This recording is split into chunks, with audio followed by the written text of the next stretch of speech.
walk me through how Jacksonville doesn't pay Urban Meyer, even though some of the offenses absolutely would stick if it's for cause, if they had actually fired him at the time of finding out that Josh Lambo got kicked, even though they said it really wasn't part of the timing about firing him, or they fired him within 48 hours of that video of him being back in Ohio after not taking the team plane. Like, can you still say that, you haven't taken your finger off the chess piece and now you don't pay him?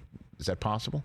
Let's spin the clock, shall we, Rich, back to the year 2005. We both were a lot younger. You were with the upstart at the time, NFL Network. Yes, I was sir. scrabbling around with a renegade website that didn't know what the hell it was going to be or where it was going to go. Terrell Owens. Remember what happened with him and the Eagles? Yes, sir. When it all blew up and they suspended him for 4 games without pay for conduct detrimental to the team, they won that grievance because they were able to show up for the hearing with a stack of documents that backed up every warning they'd given him, every incident he'd been involved in, every threat that they made as it relates to graduated discipline. You do something like this again, this is going to happen. You do this again, this is going to happen. And they were able to lay out a clear paper trail that showed that the last straw really was the last straw, not cover for whatever they wanted to do. And that's the challenge the Jaguars are going to have here. They're going to have to make it seem to whoever is deciding this, and it very well may be the commissioner, so the deck gets stacked in favor of the Jaguars inherently because the commissioner works for the Jaguars and the other 31 teams.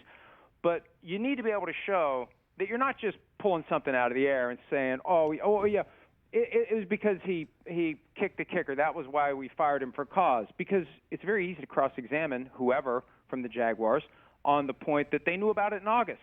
So how can it be the thing that causes you to fire him for cause 4 months later when you knew about it in August? How can you say that his failure to return to Jacksonville with the team after the September 30th loss to the Bengals is the cause that goes into this? Because they kept him around when the dust settled on that. They're going to have to demonstrate the kind of papering of the file. That's what the in-house lawyers do. When you're not defending your client in court or arbitration or whatever, you're making sure that all the I's are dotted and T's are crossed so you can justify doing whatever it is you eventually do. That's going to be the challenge. Can they back this up, or is it just going to be this shotgun approach that makes it look like we just decided we were done with him and we're going to grab whatever we can to justify not paying him? Well, you know what, man? There's so many reasons why the Jaguars needed to separate.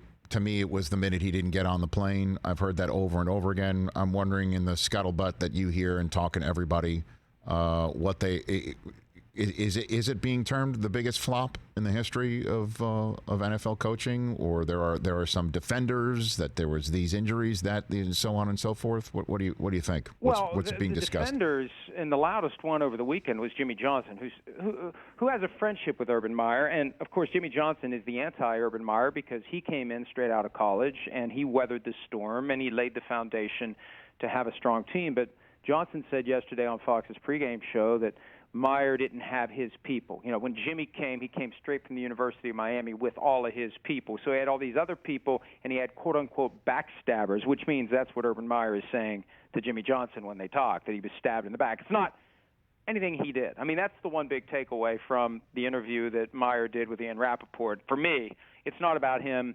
It's about fragile players, fragile coaching staffs, getting stabbed in the back. It's never his own conduct. So, look, here's the reality. 2 things. One, Urban Meyer's clearly always been this way. The rest of the world has changed, and he hasn't. And number 2, if they'd been 11-2 instead of 2-11, he'd still be there. He'd still be there. So, you know, you can get away with a lot of crap if you're winning. And if you're not winning and you're somebody that the coaching staff doesn't like and the players don't like, they're not going to put up with it. And before you know it, there's going to be this drip, drip, drip that finally results in the dam breaking, and that's what happened last week. But the challenge for the Jaguars now is going to be to piece it all together in a way that shows that he doesn't deserve another penny. And there's an important factor in this too, Rich. If you want to make a great hire for your next coach, you sure don't want that coach, when he does his due diligence, to come to the conclusion that the way they're trying to screw Urban Meyer may be the way they try to screw you in the future. And coaches pay attention to that. So if you have coaches with options and they think they're walking into a spot where if push comes to shove, they're going to try to stick it to you financially, you may not be inclined to take that job. Hey, you watched all the way to the end. Thanks for that. Watch more right here.